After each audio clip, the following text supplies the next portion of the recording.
2 1 we are live. সবাইকে স্বাগত জানাচ্ছি আমাদের ফিলসফি এবং পাবলিক পলিসি সিরিজের চতুর্থ লেকচার। আমি মৌমিতা, আমি এই পাবলিক পলিসি কোর্সটি হেড করছি আমার টিমের সাথে। যারা এখনো পর্যন্ত আমাদের অন্য লেকচারগুলো অ্যাটেন্ড করেননি তাদেরকে জানিয়ে দিই, এই পাবলিক পলিসি বিষয়ক এবং ফিলসফি বিষয়ক লেকচারগুলো আমরা ডিজাইন করেছি বিখ্যাত বিশ্ববিদ্যালয় অক্সফোর্ড, হার্ভার্ড, কেমব্রিজ বিভিন্ন জায়গায় যেভাবে করে আমরা পাবলিক পলিসি বা জননীতি নিয়ে লেখাপড়া করি সেই আদলে। আর এই পর্যন্ত আমাদের সাথে ছিলেন শুধু সাবজেক্ট এক্সপার্ট বা ইন্টেলেকচুয়ালস আর শুধু অ্যাপ্লাইড কাজ করছেন তারা নয়, বিভিন্ন ধরনের বক্তারা ছিলেন যারা তাত্ত্বিক এবং ফলিত দু ধরনের বিষয় নিয়ে আলোচনা করেছেন। তবে আজকে আমরা খুবই লাকি মনে করছি, কারণ আজকে আমাদের সাথে প্রথমবারের মতো যুক্ত হয়েছেন একজন ক্যারিয়ার পলিটিশিয়ান। আজকের এই লেকচারটি তে কথা বলবেন ব্যারিস্টার নওশাদ জামিল। উনি বর্তমানে অ্যাডভোকেট হিসেবে আছেন সুপ্রিম কোর্ট অফ বাংলাদেশে। সেই সাথে স্যার ইন্টারন্যাশনাল অ্যাফেয়ার্স সেক্রেটারি হিসেবে আছেন বাংলাদেশ ন্যাশনালিস্ট পার্টি বিএনপিতে, এবং স্যার ফর্মার কনসালটেন্ট হিসেবে কাজ করেছেন বহু অর্গানাইজেশনকে। উনি অর্গানাইজেশনের জন্য উনি কনসালটেন্সি করেছেন, অ্যাডভাইজার হিসেবে কাজ করেছেন, তার মধ্যে ইসলামিক ফাইন্যান্স ইনফরমেশন প্রোগ্রাম আছেন। আর জানিয়ে দিই, স্যার একজন Harvard graduate, sir Harvard university থেকে ওনার LLM সম্পন্ন করেছেন। আমরা খুবই সৌভাগ্যবান স্যার যে স্যার অনেক আগ্রহ দেখিয়েছেন এবং স্যার আমাদের কাজের বেশ প্রশংসা করেছেন। স্যার এই মুহূর্তে আমাদের YPF এর অ্যাপ্রেন্টিসশিপ প্রোগ্রামের একজন মেন্টর হিসেবেও আছেন। স্যার আপনাকে অনেক ধন্যবাদ আমাদের YPF এর সাথে শুধু যুক্ত হওয়া নয়, সেই সাথে আমাদেরকে অ্যাডভাইস করা, আমাদেরকে দিক প্রদর্শন করা এবং আমাদের সাথে আজকে এই প্রথম তাত্ত্বিক লেকচারটা নেওয়ার জন্য। শুরুতেই আবার বলে রাখছি, আজকের লেকচারটা হচ্ছে philosophy of law and justice, এবং স্যার অনেক ধরনের ডিসকাশন করবেন, এটা 1 ঘন্টা ধরে চলবে। এবং আমি আশা করছি যে আমাদের পরবর্তী এরকম অনেক লেকচারে আরো রাজনীতিবিদরা আসবেন যারা ফিলসফির আইডিয়াগুলো নিজেদের কাজে অ্যাপ্লাই করছেন, এবং তারা আমাদের পার্টিসিপেন্টস এবং আমাদের সাথে যারা আছেন তাদেরকে শেখানোর জন্য আরো বেশি আগ্রহী হবেন। অনেক ধন্যবাদ স্যার। স্যার আপনাকে স্বাগতম। বিসমিল্লাহির রহমানির রহিম। ধন্যবাদ মৌমিতা, এবং এত যেরকম ভূমিকা তুমি দিলে এতটা বোধহয় ভূমিকার আমার জন্য প্রয়োজন ছিল না। আমি তোমাকে অনেক ধন্যবাদ এবং ইউথ পলিসি ফোরামকে অনেক ধন্যবাদ। যে সাবজেক্টটা বা যে বিষয়টা তোমরা আমার জন্য বেছে দিয়েছো এটা অত্যন্ত আমার কাছে অনেক বেশি গুরুদায়িত্ব মনে হচ্ছে। তো এই দায়িত্ব পালন কতটুকু আমি সফলভাবে করতে পারবো জানি না, তবে আমি চেষ্টা করব কয়েকটা লেকচারের মাধ্যমে এই বিষয়ে কতটুকু বলা যায় সেটা চেষ্টা করতে। তো শুরুতেই আমি আগে একটু শ্রদ্ধাভরে স্মরণ করে নিচ্ছি আমার শিক্ষকদের, যাদের কাছে আমি আইন শিখেছি।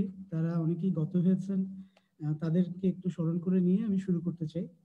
প্রথমেই মনে পড়ছে ডক্টর হামিদুল হক স্যারের কথা, ডক্টর জেরাই চৌধুরী স্যারের কথা, প্রফেসর ডক্টর ইরশাদুল বারী স্যারের কথা, ডক্টর MI পাটোয়ারি স্যারের কথা, এবং ডক্টর নুরুল হক স্যারের কথা, যিনি কিছুদিন আগে গত হয়েছেন, আমাদের ঢাকা বিশ্ববিদ্যালয়ের শিক্ষক ওনারা সবাই, এবং ডক্টর শাহ আলম স্যার, যিনি চিটাগং ইউনিভার্সিটিতে ছিলেন।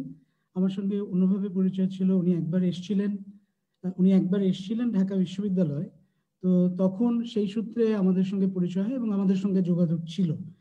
তো আমি শ্রদ্ধা করে আমার এই শিক্ষকদেরকে স্মরণ করে আমি শুরু করতে চাই। আমাদের যে বিষয়টা, সেই বিষয় নিয়ে আলোচনার প্রারম্ভে আমি কিছু উদাহরণ ব্যবহার করব এবং বিশেষ করে একটা মামলা আলোচনা করব, যে মামলাটার ব্যাপারে আমি বিশদভাবে একটু আলোচনা করব। সে সময় একটু আমার সঙ্গে বেশি ধৈর্য রাখতে হবে। তো আমি শুরু করছি। ঢাকেশ্বরী একটা রাজ্য। ঢাকেশ্বরী রাজ্যের একটা বড় রকম ঝড় বা জলোচ্ছ্বাস হয়েছে এবং সেখানে মানুষের অনেক ক্ষয়ক্ষতি হয়েছে। এই ক্ষতির পরিমাণ প্রচুর, ক্ষতির পরিমাণ 500 কোটি টাকার উপরে। এবং সবসময় যেরকম হয় যে একটা মানুষের বিপদে অন্যান্য অনেকেই সুবিধা নেওয়ার চেষ্টা করেন, সেরকমভাবে দেখা দিল যে এখানে কিছু মানুষ 1 ড্রাম পানি বিক্রি করছে 1000 টাকাতে। অথবা মেরামত কাজের জন্য আগে যেখানে দিনমজুরি লাগতো হচ্ছে দিনে 1000 টাকা, এখন তারা দাবি করছেন 10,000 টাকা। অথবা যে ধরনের মেরামতকারীর জিনিসপত্র মানুষের দরকার হতো, টিন বা ইত্যাদি, এগুলো যেগুলো আগে দাম ছিল 1000 টাকা, সেগুলো এখন চাচ্ছে 10,000 টাকা। থাকার জন্য কোনো বাসস্থান বা হোটেল যেখানে আগে তারা একটা মূল্য দিত যে 5,000 টাকা, এখন যাচ্ছে 15,000 টাকা। তো ঢাকেশ্বরীর এই যে কৃত্রিমভাবে মূল্য বৃদ্ধি, এটাকে নিয়ন্ত্রণের জন্য একটা আইন আছে। তবে কোনো কোনো অর্থনীতিবিদ মানুষের যে এই তীব্র প্রতিক্রিয়া এবং এই যে আইন, এটার বিরুদ্ধে মতামত দিয়ে তারা বললেন যে আইনটি অর্থনৈতিকভাবে ভুল ধারণার উপরে ভিত্তি করে দাঁড়ানো আছে বা স্থাপিত। মধ্যযুগে যে দার্শনিকরা, তারা মনে করতেন যে কোনো কিছুর মূল্য নির্ধারণ হওয়া উচিত সঠিক মাপকাঠির উপরে ভিত্তি করে, অর্থাৎ যাকে আমরা জাস্ট প্রাইস বলতে পারি। বর্তমান যুগে আধুনিক অর্থনীতিতে দ্রব্যমূল্যের হিসাব ঠিক করা হয় চাহিদা ও সরবরাহের উপর নির্ভর করে। কাজে অনেকে যুক্তি দেন যে মূল্যবৃদ্ধির এই যে আইন, এটা আলাদাভাবে প্রয়োগের কোনো প্রয়োজন নেই। এবং অনেকে এটাও বলেন যে ব্যবসায়ীদেরকে শাস্তি না দিয়ে বরং তাদেরকে ব্যবসা করতে দিলে এই সমস্যার সমাধান তাড়াতাড়ি হবে। এই রাষ্ট্রের যে অ্যাটর্নি জেনারেল মতামত দিলেন যে এ ধরনের বিবেক বর্জিত বা আনকনশনেবল মূল্য নির্ধারণ কোনো রাষ্ট্রযন্ত্র সঠিক বলে মেনে নিতে পারে না, যদিও সেটা একটা খোলা বাজার অর্থনীতির রাষ্ট্র হয় ঢাকেশ্বরীর মতন। এখন আমরা কতগুলো প্রশ্নের সম্মুখীন হয়ে যাচ্ছি। একটা হচ্ছে যে ব্যবসায়ীরা যে মূল্য বৃদ্ধি করেছে, এটা কি তাদের ভুল কিনা। দ্বিতীয় হচ্ছে যদি এটা ভুল হয়, আইনের এ ব্যাপারে কোনো ভূমিকা আছে কিনা, আইন ভূমিকা রাখতে পারে কিনা। এবং তৃতীয়ত হচ্ছে যে এই ক্ষেত্রে বিক্রেতা এবং ক্রেতার যে চুক্তির স্বাধীনতা আছে, সেটাতে রাষ্ট্র যে হস্তক্ষেপ করছে, এটা রাষ্ট্র করতে পারে কিনা। তো একটা রাষ্ট্রের উদ্দেশ্য হচ্ছে কল্যাণ বা কল্যাণমূলক প্রকৃতি হচ্ছে একটা রাষ্ট্রের মূল বিষয়। খোলা বাজার অর্থনীতির ব্যাপারে দুটা যুক্তি দেওয়া হয়। একটা হচ্ছে যে একটা ওয়েলফেয়ার সোসাইটিতে, খোলা বাজার অর্থনীতিতে মানুষকে উৎসাহ দেওয়া হয় কঠোর পরিশ্রম করার জন্য, যাতে চাহিদা ও সরবরাহের একটা সামঞ্জস্য থাকে। দ্বিতীয়ত, যে খোলা বাজার অর্থনীতিতে মানুষকে স্বাধীনতা দেওয়া হয় যে কোনো দ্রব্যের মূল্য কি হবে সেটা নির্ধারণ করার জন্য। এই ধরনের যুক্তির বিপরীতে যারা অবস্থান করেন, তারা আইনের মাধ্যমে মূল্য নির্ধারণ যারা করতে চায়, তারা বলেন যে খোলা বাজার অর্থনীতি এমন কিছু করতে পারে না যেটা মানুষের কল্যাণের বিপরীতে কাজ করে বা মানুষের দুর্ভোগ বাড়ায় বা পেইন সাফারিং এটা বাড়ায়। তারা বলেন যে খোলা বাজার অর্থনীতি যে স্বাধীনতা দেয় তা অনিয়ন্ত্রিত কোনো স্বাধীনতা হতে পারে না। এখন দেখা যাচ্ছে যে এ ধরনের পরিস্থিতিতে মানুষের যে ক্ষোভ উৎসারিত হচ্ছে বা বিক্ষুব্ধ হচ্ছে মানুষ, সেটা কেবল খোলা বাজার অর্থনীতির কল্যাণ বা ব্যক্তি স্বাধীনতা এই দুটা বিষয়ের মধ্যে সীমিত নয়। এখানে আরো কিছু ব্যাপার আছে, যেমন মূল্যবোধ বা মরাল। এখন প্রশ্ন আসে যে মানুষের মরাল বা ভার্চু বা এই যে পূর্ণতা, এই যে ব্যাপারগুলো আছে, এই যে তারা কি বিচার করবে যে লোভ এটা কি একটা অপরাধ? কে বিচার করবে? রাষ্ট্রে কে বিচার করবে যে কোনটা পুণ্য আর কোনটা অপরাধ, কোনটা ভার্চু কোনটা ক্রাইম? কে বিচার করবে? তো একটি দেশের নাগরিকরা অনেক সময় পুণ্য এবং অপরাধের সংজ্ঞার ব্যাপারে বা মূল্যবোধের ব্যাপারে দ্বিমত পোষণ করেন।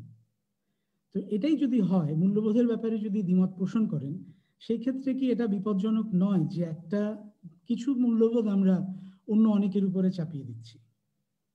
এখানে এ ধরনের যুক্তিতর্ক থেকে বাঁচার জন্য অনেকে মনে করেন যে রাষ্ট্রীয় আইন প্রণয়নের ব্যাপারে মানুষের যে মূল্যবোধের বিচার, সেটা থেকে মানুষকে দূরে থাকতে হবে এবং সেটা থেকে মানুষকে নিরপেক্ষ থাকা উচিত।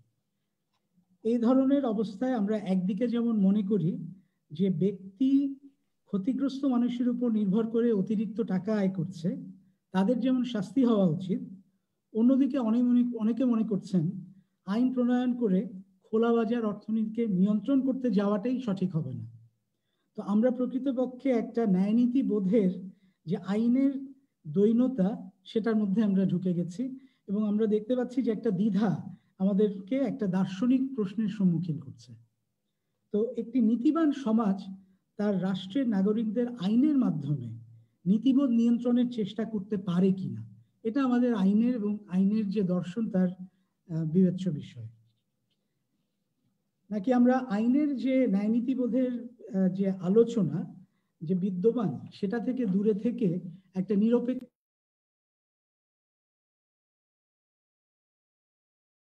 একটা দুঃখিত, আমার মনে হয় আমি মিউট হয়ে গেছিলাম, আবার বলছি যে আমাদের যে আইনের যে আলোচনা যে মূল্যবোধের সেটা থেকে দূরে থেকে একটা রাষ্ট্র নিরপেক্ষভাবে আইন প্রয়োগ করবে কিনা সেটাই একটা দর্শন বা ফিলসফি বা তত্ত্বের গবেষণার বিষয়, যাতে নাগরিকরা নিজেরাই সিদ্ধান্ত নিতে পারে যে তাদের জন্য কোনটা ভালো। এখন এই উপরের যে এই দার্শনিক প্রশ্নটা, এটার প্রাগৈতিহাসিক এবং বা এনশিয়েন্ট এবং মডার্ন বা আধুনিক বিচার তত্ত্ব আছে, এটাকে দুই ভাগ করে। অ্যারিস্টটলের মতে বিচার হচ্ছে একজন মানুষের যা প্রাপ্য তা তাকে বুঝিয়ে দেয়া। তার মতে আইন তার নাগরিকদের ব্যাপারে একটা সুন্দর জীবন দেওয়ার জন্য কখনোই নিরপেক্ষ ভূমিকা পালন করতে পারে না। আইন একটা পূর্ণতাকে গ্রহণ করে আইনের মূল্যবোধকে নির্ধারণ করবে এবং মানুষকে একটা সুন্দর আইন উপহার দেবে। অন্যদিকে আধুনিক যে দর্শনের প্রবক্তারা যারা আছেন, যেমন জন রলস, ইমানুয়েল কান্ট, ওনারা মনে করেন যে একটি নীতি সম্পূর্ণ সমাজ বা রাষ্ট্র তার নাগরিকদের ব্যক্তিগত পছন্দ বা অপছন্দের স্বাধীনতাকে সম্মান করে। তারা বলতে চাচ্ছেন যে একজন ব্যক্তির যে স্বাধীন ইচ্ছা আছে বা স্বাধীন সত্তা আছে, একটা রাষ্ট্রের আইন সেটাকে সমর্থন করে। তার কারো ন্যায়নীতি বোধের জন্য একটা আইন প্রণীত হতে পারে না। তো এই আলোচনা থেকে মনে হতে পারে যে প্রাগৈতিহাসিক যে বিচারের তত্ত্ব বা দর্শন আরম্ভ হয় নীতিবোধ থেকে, এবং আধুনিক বিচারের তত্ত্ব বা দর্শন এটা শুরু হয় মানুষের ব্যক্তি স্বাধীনতা থেকে। তো এক্ষেত্রে আমাদের বিচারের যে দর্শন পদ্ধতি সেটার ব্যাপারে আমাদের আরেকটু বিশ্লেষণ করতে হবে, যে একটা সমাজ সঠিকভাবে পরিচালিত হচ্ছে কি না সেটা নির্ণয়ের জন্য সাধারণত তিনটা উপাদানের দিকে আমরা দেখি, এবং আমরা দেখি যে এই উপাদানগুলো সঠিকভাবে মানুষের মধ্যে বিতরণ হচ্ছে কিনা বা ডিস্ট্রিবিউটেড হচ্ছে কিনা, যেটাকে আমরা ডিস্ট্রিবিউটিভ জাস্টিস বলে থাকি আসলে। তো এই উপাদানগুলো হচ্ছে যে আয় এবং সম্পত্তি, অর্থাৎ ইনকাম অ্যান্ড ওয়েলথ, দায়িত্ব ও অধিকার, ডিউটিজ অ্যান্ড রাইটস, এবং ক্ষমতা ও সুবিধা, পাওয়ার্স অ্যান্ড অপরচুনিটিস। তো একটি ন্যায় সমাজ উপরের এই উপাদানগুলো থেকে এটাকে সঠিকভাবে বিতরণ করে, তার প্রত্যেকটি নাগরিকের মধ্যে যা প্রাপ্য তাকে সেটা দিতে সহায়তা করে। এখন কঠিন প্রশ্ন হচ্ছে যে এই উপাদানগুলো কাদের প্রাপ্য এবং কেন। তো আমরা এখন পর্যন্ত যেটুকু আলোচনা করলাম সেটা থেকে আমরা দেখতে পাচ্ছি তিনটা বিষয় আমাদের কাছে আসছে। একটা হচ্ছে যে কল্যাণ, রাষ্ট্রীয় মানুষের কল্যাণের জন্য রাষ্ট্র কিভাবে কাজ করবে। আরেকটা হচ্ছে যে স্বাধীনতা, এই কল্যাণের সঙ্গে ব্যক্তি স্বাধীনতাকে কিভাবে সামঞ্জস্যপূর্ণভাবে আইন প্রণয়ন হবে। এবং তৃতীয়টা হচ্ছে নীতিবোধ, যে মানুষের মূল্যবোধ বা নীতিবোধের যে ধারণা সেটা রাষ্ট্রের সঙ্গে সম্পৃক্ত হবে কিনা। এখন আমাদের জন্য যে দার্শনিক প্রশ্নটা সেটা হচ্ছে যে প্রত্যেকটি আলোচনার ক্ষেত্রে ব্যক্তিগত নীতিবোধ মানুষের দর্শনকে প্রভাবিত করতে পারে। তো সেক্ষেত্রে আইনের প্রশ্ন হচ্ছে রাষ্ট্রীয় আইনে ব্যক্তিগত নীতিবোধের অবস্থান কি। আমি আবার রিপিট করি, প্রশ্নটা হচ্ছে যে রাষ্ট্রীয় আইনে ব্যক্তিগত নীতিবোধের অবস্থানটা কি। এখন আমি আসলে যেটা শুরুতেই বলেছিলাম যে আমাকে একটা মামলার সম্পর্কে একটু পড়তে হবে, এটা আমি সবাইকে অনুরোধ করবো যে একটু ধৈর্য ধরার জন্য, এই জন্য যে এখানে 5 জন বিচারকের রায় আমি পড়ব।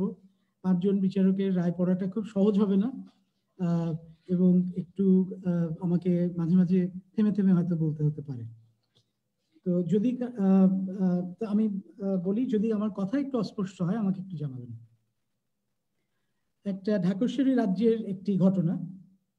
5 জন আবিষ্কারক পর্বতের ভিতরে, পর্বতের গুহার মধ্যে আটকে গেল। তাদের সেখানে খাবার অত্যন্ত সীমিত এবং পর্বতের ভিতর থেকে যে তারা আটকে গেছেন তাদেরকে বাহির থেকে বের করার সর্বোচ্চ চেষ্টা করা হচ্ছে এবং উদ্ধার কাজে এই পর্যন্ত 10 জন কর্মীও নিহত হয়েছেন। তো অবশেষে প্রায় 19 দিন পর উদ্ধার কর্মীদের সঙ্গে পর্বতের ভিতরে বা পর্বতের গুহায় অবস্থানরত যে আবিষ্কারকরা, যারা আবিষ্কারের জন্য গেছিলেন, তাদের সঙ্গে একটা রেডিও যোগাযোগ স্থাপিত হলো। আবিষ্কারকরা জানতে পারলো যে তাদেরকে উদ্ধার করতে অন্তত আরো 15-20 দিন সময় লাগতে পারে। তখন তারা জানতে চাইলো যে তাদের তো সে পরিমাণ খাদ্য মজুদ নাই, তাদের স্বাস্থ্যের কি অবস্থা হবে, এটা তারা স্বাস্থ্যকর্মীদের সঙ্গে, ডাক্তারদের সঙ্গে কথা বলতে চাইল। তখন ডাক্তার এবং অন্যান্য স্বাস্থ্যকর্মীর সঙ্গে আলোচনা করে তারা সার্বিক অবস্থা জেনে, বিশেষ করে তাদের খাবারের যে মজুদের পরিমাণ এবং তাদের প্রত্যেকের স্বাস্থ্যের অবস্থা নিয়ে আলোচনা করে ডাক্তাররা এটা মতামত দিলেন যে উদ্ধার কার্য শেষ হওয়ার আগেই আবিষ্কারকদের দুর্ভিক্ষজনিত কারণে, অর্থাৎ ক্ষুধার কারণে খাওয়া না থাকলে মৃত্যুর সম্ভাবনা অত্যন্ত বেশি এবং অবশ্যম্ভাবী। একজন আবিষ্কারক স্বাস্থ্যকর্মীদের এবং ডাক্তারদের কাছে জানতে চাইলেন যে যদি যে 5 জন আবিষ্কারক এখানে ভিতরে আছেন, গুহায় অবস্থান করছেন, তাদের যে কোনো একজনকে তারা যদি খাদ্য হিসাবে গ্রহণ করে তাহলে আগামী 15-20 দিন যে অতিরিক্ত সময় তারা বেঁচে থাকতে পারবেন কিনা। এই আবিষ্কারকের নাম ছিল প্রতিমা। স্বাস্থ্যকর্মী এবং ডাক্তাররা অত্যন্ত অনিচ্ছা সত্ত্বেও স্বীকার করলো যে হ্যাঁ, যদি তারা এখানে অন্য কাউকে খাদ্য হিসেবে গ্রহণ করে তাহলে হয়তো তারা আগামী 15-20 দিন বেঁচে থাকতে পারবে। সেই ক্ষেত্রে হয়তো অবশিষ্ট যে 4 জন থাকবে, 5 জনের মধ্যে 4 জন, তারা প্রত্যেকেই বেঁচে থাকতে পারে। প্রতিমা তখন জিজ্ঞাসা করলো যে একটা লটারির মাধ্যমে তারা এটা নির্ধারণ করতে পারে কিনা যে কাকে খুন করা হবে।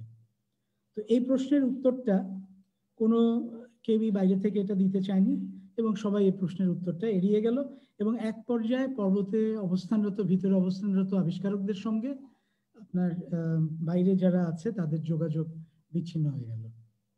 তো অবশেষে 15 দিন পরে উদ্ধার কার্য শেষ হলো এবং উদ্ধার কার্য শেষ হওয়ার পরে দেখা গেল যে 4 জনকে উদ্ধার করা হয়েছে এবং সেখানে একজনকে খুন করা হয়েছে, সেটা হচ্ছে প্রবলকে খুন করা হয়েছে। এবং এখানে কিছু ঘটনা তখন আমরা জানতে পারলাম উদ্ধার কার্যের পরে। সেই ঘটনাগুলো হচ্ছে যে একজন মানুষকে খাদ্য হিসাবে গ্রহণ করা যায় কিনা, এই যে ধারণাটা বা আইডিয়াটা, এটা আসলে প্রথমে প্রবল এবং প্রতিমা ওদের দুজনের কাছ থেকেই আসে। এবং প্রতিমা আরো এই যে যেমন আগে প্রস্তাব করেছিল যে একটা লটারির মাধ্যমে এটা নির্ধারণ করা যায় কিনা, সেটা প্রস্তাবটা সেই করে। এবং আবিষ্কারকদের কাছ থেকে আরো জানা যায় যে তারা যখন এই লটারির কথা বলছিল তখন প্রতিমা একটা পর্যায়ে বলে যে এরকম একটা ভয়ঙ্কর সিদ্ধান্ত নেওয়ার আগে আমাদের অন্তত আরো 7 থেকে 10 দিন অপেক্ষা করা উচিত এবং যেটুকু মজুদ খাদ্য আছে এই খাদ্যটুকু আমাদের শেষ করা উচিত। এবং প্রতিমা পাশা নিক্ষেপের যে মানে লটারির যে প্রস্তাব তিনি দিয়েছিলেন সেটা থেকে তিনি সরে আসেন। তবে অন্যান্যরা তার এই লটারি থেকে সরে আসাকে তখন আর মেনে নেয়নি। অন্যরা বললো যে না, এটা এখন আমাদের লটারি করতেই হবে এবং লটারিতে দেখা গেল যে প্রবলের নাম এসছে, প্রবলকে তখন খুন করা হলো। তো একটা জিনিস আরো জানা গেল যে এখানে এই স্বচ্ছভাবে যে লটারিটা হয়েছিল এটা প্রতিমা এবং প্রবল দুইজনই স্বীকার করে। তো প্রবলকে খুনের দায়ে প্রতিমা সহ আবিষ্কারকদের 4 জন আবিষ্কারকের বিরুদ্ধে অভিযোগ আনা হয়। ঢাকেশ্বরী রাজ্যের যে আইনটা আমি পড়ি, আইনে বলা হয়েছে যে ব্যক্তি ইচ্ছাকৃতভাবে অন্য ব্যক্তিকে খুন করবে সে ব্যক্তি মৃত্যুদণ্ডে দণ্ডিত হবে। সোজা, যে ব্যক্তি ইচ্ছাকৃতভাবে অন্য ব্যক্তিকে খুন করবে সে ব্যক্তি মৃত্যুদণ্ডে দণ্ডিত হবে। এই আইনের ক্ষেত্রে কোনো রকম ব্যত্যয় বা এক্সেপশন রাখা হয়নি।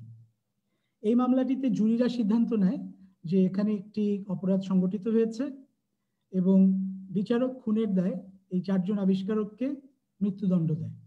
তবে তারা বলেন যে যেহেতু ঘটনাটা একটা এমন অবস্থার প্রেক্ষিতে ঘটেছে, তারা রাষ্ট্রপতির কাছে একটা বিশেষ আবেদন করেছেন যে যাতে এই মৃত্যুদণ্ডটা কমিয়ে 6 মাসের জেল দেয়া হয়, 6 মাসের শাস্তি দেয়া হয় এই 4 জন আবিষ্কারককে। অবশেষে এই ব্যাপারটা ঢাকেশ্বরী সুপ্রিম কোর্টে গেল। সুপ্রিম কোর্টে যখন গেল তখন ওখানে 5 জন বিচারপতি আছেন। আমি আপনার তাদের বিচারের রায়গুলো আমাকে একটু পড়তে হবে, এই জন্য আমার সঙ্গে একটু ধৈর্য ধরতে হবে অনুগ্রহ করে। তো প্রধান বিচারপতি সত্যাশ্রয়ী তিনি বললেন তার কাছে 3টি বিশেষ বিবেচ্য বিষয় ছিল। একটা হচ্ছে যে এই মামলাটিতে আইনের বিধানে কোনো অস্পষ্টতা বা অ্যাম্বিগুইটি নেই এবং সেই কারণে একজন বিচারপতির ব্যক্তিগত মতামত যাই হোক না কেন আইনকে সম্পূর্ণভাবে অক্ষরে অক্ষরে অনুসরণ করতে হবে। দ্বিতীয়ত, সহানুভূতি বা ক্ষমাশীলতা, এমপ্যাথি, এটা এমন একটা বিষয় যা রাষ্ট্রের বা প্রজাতন্ত্রের রাষ্ট্রপতি নির্ধারণ করতে পারেন, বিচারকরা নয়। তৃতীয়ত, তিনি অবশ্য বললেন যে রাষ্ট্রপতির কাছে এই মামলার ব্যাপারে একটা সহানুভূতি এই সুপ্রিম কোর্টের বিচারপতিদেরও চাওয়া উচিত বা চাইতে পারেন, এই কথাটা তিনি তার বিচারে বললেন। তো আমরা রায় বুঝতেই পারছি যে তিনি এই মৃত্যুদণ্ডটা বহাল রাখলেন। এখানে প্রধান বিচারপতি সত্যাশ্রয়ের রায়টিকে একটি বর্ণনামূলক রায় বলা যায় এবং তিনি ঘটনাটি পুঙ্খানুপুঙ্খ রূপে বিচার বিশ্লেষণ করেছেন। তিনি তার রায়তে বলেছেন যে যেহেতু আইনের ক্ষেত্রে কোনো রকম এক্সেপশন বা ব্যত্যয় রাখা হয়নি, সেহেতু এই মামলার ক্ষেত্রে কোনো আইনি ডিফেন্স বা রক্ষণ নেই। আদালতকে অবশ্যই আইনের সঠিক আক্ষরিক প্রয়োগ করতে হবে এবং তিনি এও বলেন যে ক্ষমার ব্যাপারটি প্রজাতন্ত্রের নির্বাহী বিভাগের ব্যাপার এবং তাদের এখতিয়ার, এটার সঙ্গে বিচার বিভাগের কোনো সংশ্লিষ্টতা নেই। এবং তবে প্রধান বিচারপতি অনুরোধ করেন যে তাদের যাতে দণ্ডাদেশটা কমিয়ে দেওয়া হয় এবং তিনি বলেন যে আমরা যদি সেই পথে যাই যে তাদের দণ্ডাদেশটা যদি রাষ্ট্রপতি কমিয়ে দেন তাহলে স্পিরিট অফ দ্য ল বা আইনের যে মর্ম আছে সেই মর্মটা রক্ষা হবে। এখন আমরা আসি দ্বিতীয় বিচারপতিতে। দ্বিতীয় বিচারপতি হচ্ছেন বিচারপতি বিবেক। বিচারপতি বিবেক 3টি বিষয়কে একইভাবে হাইলাইট করেছেন বা প্রাধান্য দিয়েছেন। তিনি বলছেন যে আবিষ্কারক আসামিগণ ঘটনার সময় প্রকৃতির রাজ্যে অবস্থান করছিলেন, তাই ঢাকেশ্বরী রাজ্যের যে স্বাভাবিক আইন সেই আইন সেক্ষেত্রে প্রযোজ্য হবে না, অর্থাৎ তারা স্টেট অফ নেচারে ছিল এবং সেই কারণে যে ঢাকেশ্বরী রাজ্যের যে স্বাভাবিক আইন এটা প্রযোজ্য হবে না। প্রকৃতির আইন তাদেরকে এই সিদ্ধান্ত নেওয়ার স্বাধীনতা দেয় যে তাদের মধ্যে নির্বাচিত যে কোনো একজনকে বলিদানের মাধ্যমে অন্য 4 জনের জীবন রক্ষা করা যেতে পারে। ঢাকেশ্বরীর আইন যদি এক্ষেত্রে প্রযোজ্য হয়, দ্বিতীয়ত তিনি বলছেন যে ঢাকেশ্বরীর আইন যদি এক্ষেত্রে প্রযোজ্য হয় সেক্ষেত্রে আইনের ব্যাখ্যার ক্ষেত্রে আইনের উদ্দেশ্যকে, যে আইনটার উদ্দেশ্য কি সেইটাকে আমাদের দেখতে হবে, অর্থাৎ পারপাসিভ ইন্টারপ্রিটেশন অফ ল, এইটাকে আমাদেরকে দেখে এই আইনের ব্যাখ্যা দিতে হবে। এবং তিনি বলেন যে বিচারকরা যেমন এর পূর্বে আইনের ব্যাখ্যা দিতে যে ডিফেন্স তৈরি করেছেন বা সেলফ ডিফেন্সকে একটা রক্ষা কবচ হিসেবে দিয়েছেন, সেটাকে আমরা এই ক্ষেত্রে আরেকটা এক্সেপশন তৈরি করতে পারি, করে আমরা তাদেরকে মৃত্যুদণ্ড থেকে রক্ষা করতে পারি। তৃতীয়ত বিচারপতি বিবেক বলছেন যে কোনো ফৌজদারি আইনের উদ্দেশ্য হচ্ছে, ক্রিমিনাল লর অবজেক্টিভ হচ্ছে যে অপরাধ সংগঠনের ক্ষেত্রে প্রতিবন্ধকতার সৃষ্টি করা। অর্থাৎ এই মামলার আসামিদেরকে যদি মৃত্যুদণ্ড দেয়া হয় তাহলে এই আইনের যে উদ্দেশ্য এই উদ্দেশ্যটা কোনোভাবেই সফল হবে না। তো আমরা বুঝতে পারছি যে তার রায়টা কি হচ্ছে। তিনি তার রায়তে বললেন যে মৃত্যুদণ্ড রহিত করা হলো। এখন বিচারপতি বিবেকের রায় তিনি বলেন যে আমি অনেকখানি আছে, আমি এতটা পড়বো না, অল্প একটু পড়বো। তিনি বলছেন যে আমি বিশ্বাস করি এই মামলার বিচার্য বিষয় কেবলমাত্র এই দুর্ভাগ্য কবলিত আবিষ্কারকদের বিচার নয়, বরং এই রাষ্ট্রের আইনের এবং আইনের গ্রহণযোগ্যতার বিচার আমাদেরকে করতে হচ্ছে। আমরা যদি অপরাধ সংগঠন হয়েছে এরকম একটি সিদ্ধান্ত নেই এই আবিষ্কারকদের ক্ষেত্রে, তাহলে আমরা একটা অত্যন্ত লজ্জাস্কর উপসংহারে যেতে বাধ্য হব। এবং এই আইন দ্বারা, এই যে বর্তমান যে আইন আছে এটাকে অবশ্যই পরিবর্তন করতে হবে। এই আইন দ্বারা কোনো বিচার কার্যক্রম সম্ভব নয়। তিনি দ্বিতীয়ত বললেন যে যদিও এটা কিছুটা বিচারিক স্বয়ংক্রিয়তা বা জুডিশিয়াল অ্যাক্টিভিজমের মতন হচ্ছে, এবং সে তারপরেও যে এখানে আমাদেরকে ব্যাখ্যা করে আমাদেরকে we have to read between the lines, অর্থাৎ আমাদেরকে অন্তর্নিহিত যে অর্থ আছে আইনের সেটাকে বুঝে নিতে হবে, এবং লিটারাল ইন্টারপ্রিটেশন বা আক্ষরিক ব্যাখ্যা করলে এক্ষেত্রে হবে না।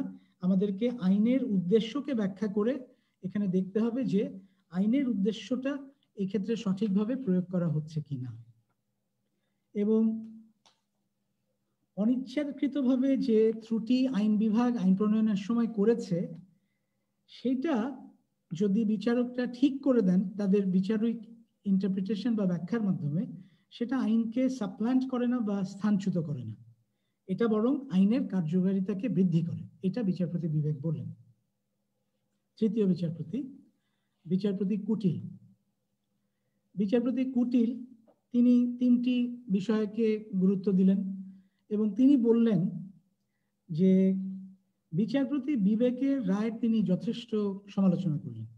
সমালোচনা করে বললেন যে প্রকৃতির রাজ্যের যে আইনের ব্যাখ্যা দেয়া হয়েছে সেটা সম্পূর্ণ ভ্রান্ত। ভ্রান্ত এই জন্য যে প্রকৃতির রাজ্যের আইনের যে ব্যাখ্যা সেটা একটা মানুষের চুক্তির স্বাধীনতার দিকে বেশি গুরুত্ব দিচ্ছে একটা মানুষের জীবনের মূল্যের চেয়ে। এইটা বিচারপতি কুটিল বললেন এবং তিনি বললেন যে এই ব্যাখ্যাটা অত্যন্ত হাস্যকর বা অ্যাবসার্ড বা কিম্ভূতকিমাকার। আইনের উদ্দেশ্যের ব্যাখ্যা সম্পর্কে তিনি বললেন যে এটা ব্যাখ্যা করা অত্যন্ত জটিল, এবং বিশেষ করে একটা আইনের ক্ষেত্রে যখন একের অধিক উদ্দেশ্য থাকে তখন এটা আরো বেশি জটিল।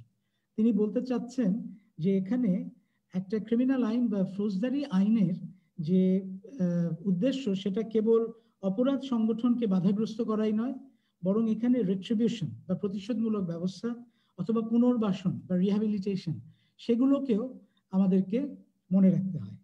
তো তিনি সিদ্ধান্তের সময় এসে একটা অদ্ভুত জিনিস হলো, তিনি তার আইনের যৌক্তিকতা এবং মূলনীতি অনুধাবন করে এবং আবেগ ও বিবেক দ্বারা তাড়িত হয়ে তিনি শেষ পর্যন্ত এই মামলাতে সিদ্ধান্ত নেওয়া থেকে নিজেকে প্রত্যাহার করে নিলেন।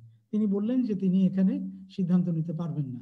আলোচনা করতে গিয়ে তিনি বললেন যে এই কর্মকাণ্ডটা অত্যন্ত পৈশাচিক এবং সেটাকে কোনোভাবেই আমরা মেনে নিতে পারি না, এবং আমরা যে সেলফ ডিফেন্সের যে এক্সেপশন বা আমাদের আত্মরক্ষার যে ব্যত্যয় বিচারকরা পূর্বে তৈরি করেছেন সেই ব্যত্যয়ের ক্ষেত্রে এই মামলার সঙ্গে পার্থক্য হচ্ছে সেই ব্যত্যয়টা প্রযোজ্য হয় কেবলমাত্র ইচ্ছাকৃতভাবে খুনের ব্যাপারে, সেই ব্যত্যয়কে ব্যবহার করা যাবে না। অর্থাৎ সেলফ ডিফেন্সটা আমি ইচ্ছাকৃতভাবে খুন করে আমি আত্মরক্ষার যে ডিফেন্স বা এক্সেপশন বা ব্যত্যয় সেটাকে আমি ব্যবহার করতে পারবো না, এটা তিনি বললেন।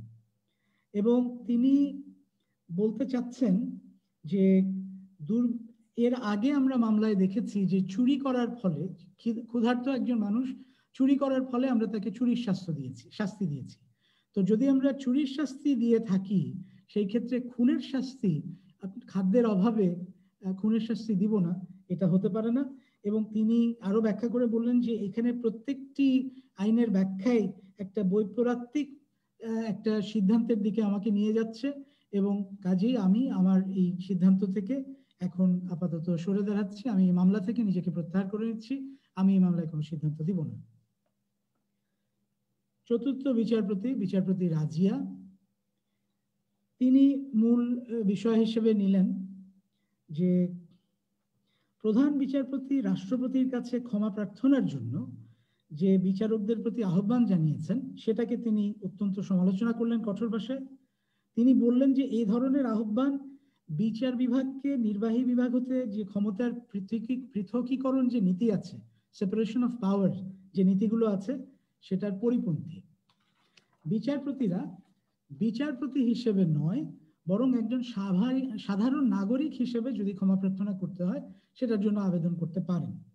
এবং তিনি এটাও বললেন যে আইন প্রয়োগের ক্ষেত্রে এখানে নৈতিকতা বিচারের কোনো সুযোগ নেই। তো তার সিদ্ধান্ত অনুযায়ী পূর্বের যে মৃত্যুদণ্ড সেটা বহাল থাকবে। এবং প্রথমেই উনি আলোচনায় যে তিনি বললেন যে এই রায়ের ক্ষেত্রে রাষ্ট্রপতির ক্ষমা এবং নৈতিকতার আলোচনাকে তিনি অপ্রাসঙ্গিক হিসেবে প্রথমেই বলে দিলেন, এবং অনেক আলোচনা আছে, তো আমি ছোট করে যেটা বলতে চাই যে যদিও তিনি অন্যান্য সহকর্মীদের মতোই মনে করেন যে আসামি আবিষ্কারকদের এই মামলার ক্ষেত্রে কোনো শাস্তি মৃত্যুদণ্ড হওয়া উচিত নয়, তবুও তিনি তার বিচারকের আসনে বসে আইনের ব্যাখ্যা প্রদানের ক্ষেত্রে, আইনের প্রয়োগের ক্ষেত্রে তার ব্যক্তিগত মতামতকে প্রাধান্য দিতে পারেন না। এবং তিনি তীব্র ভাষায় বিচারপতি বিবেকের আইনের উদ্দেশ্যকল্পে যে ব্যাখ্যা, সেটাকে তিনি তার সঙ্গে দ্বিমত পোষণ করেন এবং তিনি বলেন যে আইনের ভাষার যে স্বাভাবিক অর্থ বা মানে হয়, সেটাকে বাদ দিয়ে আইনের সত্যিকারের অন্য উদ্দেশ্য কি এটা খুঁজতে যাওয়ার কোনো মানে নাই। এরপরে তিনি একটা কথা বলেছেন যে এখানে আইন বিভাগ যদি এ ব্যাপারে কোনো ব্যবস্থা নিত সেটা অত্যন্ত উত্তম হতো, এবং তিনি এই ব্যাপারে যে রাষ্ট্রপক্ষ এই মামলাটা কোর্টে নিয়ে এসেছে সেটার কঠোর সমালোচনা করেন। পঞ্চম বিচারপতি উৎসাহী, তিনি মনে করেন আদালতের অবশ্যই জনগণের মতামত গ্রহণ করা উচিত এবং আইনের ব্যাখ্যার ক্ষেত্রে সাধারণ বোধ বা সাধারণ কাণ্ডজ্ঞান বা কমন সেন্স প্রয়োগ করা উচিত। তিনি বিচারিকভাবে অবগত হয়েছেন যে, অর্থাৎ টেকেন জুডিশিয়াল নোটিস, যে দেশের শতকরা 90% অধিক মানুষ মনে করে যে এই মামলায় আসামিদের দণ্ডাদেশ রহিত হওয়া উচিত বা কোনোভাবেই তাদের শাস্তি হওয়া উচিত না বা শাস্তি কমিয়ে দেওয়া উচিত। এবং তিনি এটাও বললেন যে তিনি বিচারিকভাবে জানতে পেরেছেন, অর্থাৎ তিনি জুডিশিয়াল নোটিস নিয়েছেন, যে দেশে জোর গুজব আছে যে রাষ্ট্রপতি এখানে আসামিদেরকে ক্ষমা করবেন না। কাজেই তিনি নিম্ন আদালতের যে আদেশ মৃত্যুদণ্ড সেটাকে রহিত করলেন। বিচারপতি উৎসাহী অন্যান্য বিচারকদের বিভিন্ন রকম আইনের যে তত্ত্ব বা দর্শন তারা আলোচনা করেছেন, সেটার থেকে বের হয়ে আইনের ব্যবহারিক ও সাধারণ জ্ঞান প্রয়োগের সুযোগকে এই মামলা নিষ্পত্তির জন্য কাজে লাগাতে চান। তিনি মনে করেন তার অন্যান্য বিচারপতি সহকর্মীরা এই মামলার ক্ষেত্রে আইনের বিভিন্ন দর্শন দিয়ে একটি আইনি ধূম্রজাল তৈরি করেছেন। এই মামলার ক্ষেত্রে ব্যবহারিক জ্ঞান বা সাধারণ প্রজ্ঞা প্রয়োগ করলেই মানুষ সম্বন্ধীয় যে বাস্তবতা বা সত্য সেটা উদ্ঘাটিত হয়, অর্থাৎ উনি মানুষের মনুষ্যত্বের উপরে খুব জোর দিচ্ছেন। তিনি তার রায় অন্যান্য সহকর্মীদের বাস্তবিক যে মনুষ্যতা সেটাকে মেনে নেওয়ার আহ্বান জানান এবং তিনি মনে করেন যে আদালতের জন্য এটা অত্যন্ত গুরুত্বপূর্ণ যে আদালতের উপরে মানুষের আস্থা থাকতে হবে, এবং যেহেতু দেশের শতকরা 90% মানুষ মনে করে যে শাস্তিটা রহিত হওয়া উচিত বা হওয়া উচিত না, সেজন্য মানুষের আস্থা রাখতে গেলে আদালতের মানুষের যে মতামত সেই মতামতকে মেনে নিয়ে বিচার করা উচিত। তিনি কোনো দর্শন এই মামলার ক্ষেত্রে মেনে নিতে রাজি নন, তবে তারপরেও তাকে যদি কোনো দর্শন মেনে নিতেই হয়, তিনি বলছেন যে সেই ক্ষেত্রে তিনি বিচারপতি বিবেক যে পারপাসিভ ইন্টারপ্রিটেশন অফ ল দিয়েছেন বা উদ্দেশ্যমূলক যে ব্যাখ্যা দিয়েছেন আইনের, সেটাকে তিনি মেনে নিতে পারবেন। এখন আমরা এই যে উপরের মামলাটা আলোচনা করলাম, এটা আসলে আমার সৃষ্টি কিছু নয়, আপনারা অনেকেই, বেশিরভাগ মানুষেরই জানার কথা, যেটা প্রফেসর ফুলার হার্ভার্ড ল স্কুলের, তিনি কনস্টিটিউশনাল ল টিচার ছিলেন।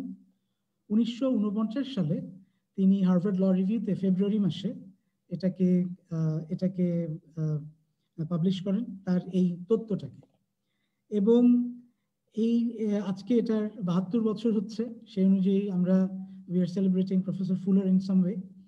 তো 5 জন বিচারপতির এই যে 5 রকমের আইনের দর্শন নিয়ে আলোচনা করতে দেখা যায়, প্রত্যেকেই তাদের বিচারের কারণ ভিন্নভাবে ব্যবহার করেছেন।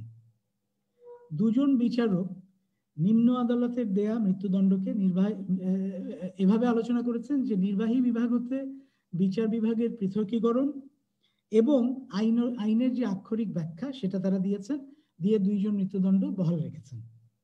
এবং 2 জন বিচারপতি মৃত্যুদণ্ড রহিত করেছেন। তাদের একজন মানুষের স্বাভাবিক জ্ঞান বুদ্ধির উপরে মতামতকে গুরুত্ব দিয়েছেন এবং অন্যজন আইনের উদ্দেশ্য পূরণকল্পে যে ব্যাখ্যা, সেই ব্যাখ্যার প্রতি গুরুত্ব দিয়েছেন। এবং 5ম বিচারপতি তিনি কোনো সিদ্ধান্তে উপনীত হতে পারেননি, তিনি নিজেকে এই মামলা থেকে প্রত্যাহার করে নিয়েছেন। এই মামলায় যে মামলাটা নিয়ে আমরা কথা বললাম, সেই মামলায় মূলত আইনের দুটি দর্শন প্রাধান্য পেয়েছে। একটা হচ্ছে প্রাকৃতিক আইন বা ন্যাচারাল ল যেটাকে আমরা বলি, আরেকটা হচ্ছে আইনি ইতিবাচকতা বা লিগ্যাল পজিটিভিজম যেটাকে আমরা বলি। আমাদের প্রত্যেকেরই জানা আছে যে আইনের প্রাকৃতিক দর্শনের যে ব্যাখ্যা, তা সাধারণত ব্যক্তি মানুষের যে অন্তর্নিহিত মূল্য বা মূল্যবোধ আছে, ইনহেরেন্ট ভ্যালুজ যেটা আছে, তা থেকে উৎসারিত হয়। এবং এই দর্শনের আইনের প্রয়োগ কোনো আইনসভা দ্বারা বা পার্লামেন্ট দ্বারা প্রণীত আইনের উপরে নির্ভরশীল না, অর্থাৎ ইনঅ্যাক্টেড লজের উপরে এটা নির্ভরশীল না। এই দর্শনের প্রবক্তারা মনে করেন যে প্রত্যেক ব্যক্তির কিছু অন্তর্নিহিত অধিকার আছে, অর্থাৎ প্রত্যেকটা মানুষের ইনহেরেন্ট কিছু রাইট আছে। অনেকে যদিও এই প্রাকৃতিক যে অন্তর্নিহিত যে অধিকার এবং প্রাকৃতিক বিচার বা ন্যাচারাল জাস্টিস, এই দুটাকে এক করেছেন, অনেকে মনে করেন যে এই দুটা এক নয়, দুটা আলাদা বস্তু, বিষয়বস্তু। আমাদের এই অন্তর্নিহিত অধিকার যে মানুষের আছে, এটা আমরা অনেক ঐতিহাসিক দলিলে এর আগে দেখেছি যে উপস্থাপিত হয়েছে। যেমন 1776 সালে যুক্তরাষ্ট্রের আমেরিকার যে ডিক্লারেশন অফ ইন্ডিপেন্ডেন্স, সেখানে এটা আছে। 1789 সালে ফরাসি বিপ্লবের সময় দ্য রাইটস অফ যে right of man and citizen যেটা, সেখানে এটার উল্লেখ আছে। 1948 সালের যে universal declaration of human rights বা বিশ্ব মানবাধিকার ঘোষণা, সেটার উল্লেখ আছে। এবং আমরা তারপরে 1953 সালে আমরা দেখতে পাই কাউন্সিল অফ ইউরোপের যে হিউম্যান রাইটস চার্টার, সেখানেও এই আইনটার একটা উল্লেখ আছে, ন্যাচারাল আইনের উল্লেখ আছে। তো অনেক আমাদের প্রপোনেন্ট আছেন এই ন্যাচারাল লর, তো তাদের ব্যাপারটা হয়তো আমরা পরে আরেকদিন আলোচনা করব। আমরা এখন যাই যে লিগ্যাল পজিটিভিজম বা আইনি ইতিবাচকতা যেটা, সেই ব্যাপারে। এই আইনি ইতিবাচকতাটা দাঁড়িয়ে আছে আসলে অভিজ্ঞতাবাদ বা এমপিরিসিজমের উপরে। তো এখানে আমাদের যারা পাথেয় আছেন, তারা হচ্ছেন জেরেমি বেন্থাম, জন রলস, জন অস্টিন, এলেহার্ট, এনারা আছেন। এবং আইন তাদের কাছে, যে লিগ্যাল পজিটিভিস্ট যারা, তাদের কাছে আইনটা হচ্ছে এরকম, একটু দেখে বলি। সেটা হচ্ছে যে আইন হচ্ছে মানুষের দ্বারা বা মানুষকৃত তৈরি আদেশ। দ্বিতীয়ত হচ্ছে আইন এবং নৈতিকতার মধ্যে কোনো অবশ্যম্ভাবী যোগাযোগ নেই। এবং তৃতীয়ত হচ্ছে আইনকে যেমন যৌক্তিক তত্ত্ব বা তথ্যভিত্তিক সাক্ষী বা সাক্ষ্যের উপরে নির্ভর করে প্রমাণ করা যায়, নৈতিকতাকে এরকম কোনো সাক্ষী ভিত্তিক প্রমাণ দ্বারা প্রমাণ করা যায় না। চতুর্থত হচ্ছে আইন যে ভাষায় প্রণীত হয় সেটাই আইন। আইন কি হতে পারত অথবা ought to have been the law, এটা আইনের বিশ্লেষণের বিচার নয়।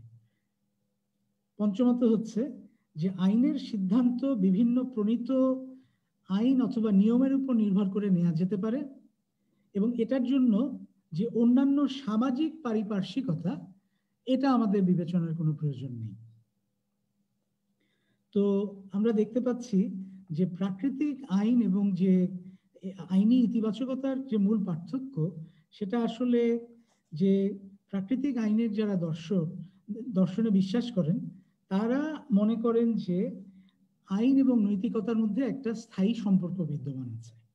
আর যারা সেই স্কুলে আইনি ইতিবাচকতায় বিশ্বাস করেন, তারা অভিজ্ঞতার অনেক বেশি মূল্য দেন। জেরেমি বেন্থাম যেমন আইনের এই যে প্রাকৃতিক আইনকে একটা অর্থহীন আইন হিসেবে ব্যাখ্যা করেছেন। তো জেরেমি বেন্থামের কথা যেহেতু আসলাম, আমি এখন জেরেমি বেন্থামের দিকে যাব। আমি আবার কিছু যে মামলাটা আমি বললাম, এরকম আরো কিছু উদাহরণ দিয়ে আপনাদের কাছে আমি জেরেমি বেন্থামের যে দর্শন সেটা ব্যাখ্যা করতে চাই। তার যে দর্শন, সেটা বাংলায় আমরা এটাকে বলতে পারি উপযোগবাদ বা ইউটিলিটারিয়ালিজম, সেটার বাংলা। তো আপনার এই উপযোগবাদকে ব্যাখ্যা করতে গেলে আমি আপনাদেরকে কয়েকটা উদাহরণ দিতে হবে। যেমন ধরুন, আপনারা ধরুন আপনি একটি গাড়ি চালাচ্ছেন। তো আপনি একটি গাড়ি চালাতে চালাতে আপনি বেশ জোরের সঙ্গে গাড়ি চালাচ্ছেন এবং চালাতে গিয়ে দেখলেন যে সামনে 5 জন মানুষ। আপনি নিশ্চিন্ত যে আপনি যদি এখানে থামানোরও চেষ্টা করেন, অনেক জোরেও যদি থামান, তারপরেও দেখা যাবে যে আপনি এই 5 জন মানুষকে বাঁচাতে সক্ষম হবেন না। আপনার গাড়িটা এই 5 জন মানুষকে আঘাত করবে। আসলে একটু গাড়ি বড় ধরনের গাড়ি আর কি, যেটা 5 জন মানুষকে আঘাত করলে 5 জন মানুষই মারা যাবে। এমন সময় আপনি হঠাৎ করে লক্ষ্য করলেন যে বাম পাশে একটা ছোট রাস্তা চলে গেছে। তো সেই রাস্তাতে একজন মানুষ আছে। এখন আপনি যদি বামে চলে যান তাহলে এই একজন মানুষ মারা যাবে। আপনার জন্য এটা অত্যন্ত খুব অল্প সময়ের মধ্যে, স্প্লিট অফ এ সেকেন্ডে আপনাকে এখন সিদ্ধান্ত নিতে হবে যে আপনি কি সোজা যেতে থাকবেন, কারণ আপনি থামানোর চেষ্টা করছেন, গাড়ি থামছে না, নাকি আপনি বামে যাবেন। এই সিদ্ধান্তটা খুব সহজ সিদ্ধান্ত নয়, কিন্তু আপনাকে নিতে হবে। আপনি কি করবেন? আপনাকে আমি চিন্তা করার সুযোগ দিলাম কয়েক সেকেন্ড। এই একই ঘটনা আমি আর একটু অন্যভাবে ব্যাখ্যা করতে চাই। এবার আপনি চালক না, আপনি একটা ওভারব্রিজের উপরে দাঁড়িয়ে আছেন। আপনি একইভাবে দেখছেন যে ওভারব্রিজের এক পাশে এই 5 জন লোক কাজ করছে এবং আপনি দেখছেন যে গাড়িটা তীব্র বেগে আসছে, এত তীব্র বেগে আসছে যে যে কোনো সময় এই যে যদি এই মানুষগুলোর সঙ্গে তার আঘাত লাগে, যে তারা তাহলে মৃত্যুর মুখে পতিত হবে, তারা মৃত্যুবরণ করবে। আপনি কি করবেন আপনি ভাবছেন। হঠাৎ করে আপনি খেয়াল করলেন যে আপনার পাশে একজন মানুষ আছে যে বেশ স্বাস্থ্যবান মানুষ এবং ওখানে দেয়ালের পাশেই কাজ করছে। আপনি চিন্তা করলেন যে আপনি যদি তাকে ফেলে দেন তাহলে পরে সে ওই গাড়ির সামনে যদি পড়ে যায় তাহলে গাড়িটা থেমে যাবে এবং সেই ক্ষেত্রে এই 5 জন মানুষ মারা যাবে না। প্রশ্নটা হচ্ছে, আপনি এটাও চিন্তা করেছেন যে আপনি নিজে ঝাঁপিয়ে পড়বেন কিনা, কিন্তু আপনি চিন্তা করে দেখেছেন যে আপনি অনেক ইয়াং, পাশে যে লোকটা ছিল সে বেশ বৃদ্ধ এবং তার স্বাস্থ্য অনেক বেশি, আপনার এতটা, আপনি ক্ষীণকায়, আপনার এত স্বাস্থ্য না। কাজে আপনি সিদ্ধান্ত নিয়েছেন যে না, আপনি যদি পড়ে যান তাহলে পরে আপনার এই এই অন্য মানুষদের কোনো উপকার হবে না, বরং এই লোকটাকে যদি ফেলে দেওয়া যায় তাহলে হয়তো হবে। আপনি কি করবেন? আপনাকে আমি চিন্তা করার সুযোগ দিচ্ছি কয়েক সেকেন্ড। তো আসলে এই আমি দুটা উদাহরণ দিলাম এই জন্য যে এখানে একটা নৈতিকতার ফাঁদ তৈরি করা হয়েছে বা একটা ট্র্যাপ তৈরি করা হয়েছে। প্রথম ক্ষেত্রে যে 5 জনের পরিবর্তে একজনের জীবন নেয়ার ব্যাপারে আমাদের মনে হয়েছে যে এটা মনে হয় একটা প্রবাবল সলিউশন, বা এটা করাটাই স্বাভাবিক হবে। দ্বিতীয় ক্ষেত্রে কিন্তু আমরা একটু সন্দেহের মুখে পড়ে যাচ্ছি যে আমাকে একটা মানুষকে ধাক্কা দিয়ে ফেলে দিতে হবে। তো এখন প্রশ্ন হচ্ছে, যদি প্রথম ক্ষেত্রে এই 5 জন মানুষের চেয়ে, মানে একজন মানুষের চেয়ে 5 জন মানুষের জীবনের মূল্য বেশি হয়ে থাকে, তাহলে দ্বিতীয় ক্ষেত্রে সেটা কেন না? আমি আরো একটা উদাহরণ দিই, আরো একটা দুটা উদাহরণ দিই। আরেকটা উদাহরণ দেওয়া যেতে পারে, যেমন আপনি ডাক্তার, আপনার 4 জন রোগী আছে। একজনের হার্ট ট্রান্সপ্লান্ট দরকার, একজনের কিডনি ট্রান্সপ্লান্ট দরকার, একজনের লাং ট্রান্সপ্লান্ট দরকার, একজনের লিভার ট্রান্সপ্লান্ট দরকার। আর আপনার আরো একজন রোগী আছে যে সম্পূর্ণ সুস্থ। আপনি এভাবে চিন্তা করতে পারেন কিনা যে আচ্ছা, আমার যে সম্পূর্ণ সুস্থ রোগী আছে, আমি তার যে এই যে হার্ট, লিভার এবং লাং, এইগুলো, কিডনি, আমি যদি এগুলো আমার এই অসুস্থ মানুষগুলোকে দিই, তাহলে আমি হয়তো 4 জন মানুষের জীবন রক্ষা করতে পারবো। একজন হয়তো মারা যাবে, কিন্তু 4 জন মানুষের জীবন রক্ষা করতে পারবো। এটা কি হয়? এটা কি বাস্তবসম্মত, বা এটা কি হতে পারে? কিন্তু আমরা তো এখানে দেখতে পাচ্ছি যে আসলে বেশি মানুষের উপকার হচ্ছে, কিন্তু একজন মানুষ মৃত্যুবরণ করছে বা একজনের ক্ষতি হচ্ছে। সেক্ষেত্রে কেন না? প্রশ্নটা হচ্ছে কেন না। আরো একটা উদাহরণ দিই। এটা অবশ্য এখন আধুনিক বিজ্ঞানের কারণে এটা খুব কম ঘটে। আমরা যখন ছোটবেলা আমরা সিনেমা টিনেমা দেখতাম, বাংলা সিনেমা বিশেষ করে, তখন এটা অনেক বেশি হতো যে একজন প্রসূতি মা এবং শিশু, দেখা যাচ্ছে যে তাদের দুজনের জীবন রক্ষা করতে গেলে কার জীবন রক্ষা করতে হবে, এটা ডাক্তারদের জন্য একটা অনেক বড় চ্যালেঞ্জের সম্মুখীন, পরিবারের সদস্যদের জন্য তারা একটা চ্যালেঞ্জের সম্মুখীন হতো যে কার জীবন তারা রক্ষা করবেন। তো কোন জীবনের চেয়ে কোন জীবনের মূল্য বেশি, এটা কে নির্ধারণ করবে? তো এ ধরনের বিভিন্ন নৈতিকতার যে দ্বিধাদ্বন্দ্ব, এটা নিয়ে আধুনিক রাষ্ট্রে তৈরি হয় আইন এবং বিচার ব্যবস্থাটা, সেগুলো এইসব বিভিন্ন রকম জটিল ঘটনার মধ্যে আমরা আমরা আমরা আমরা এটা দেখতে পাই যে বিভিন্ন যে জটিল যে জিনিসগুলো, সেগুলোর মধ্য দিয়ে আমাদের আইনকে কিন্তু এর মধ্যেই পরিচালিত করতে হয়, বিচারকেও এর মধ্যে পরিচালিত করতে হয়। এখন আধুনিক রাষ্ট্রে সঠিক এবং সঠিক নয় বা বেঠিক বা ন্যায় বা অন্যায়ের যে ধারণা, তা নিয়ে কিন্তু অনেক রকম বিতর্ক আছে।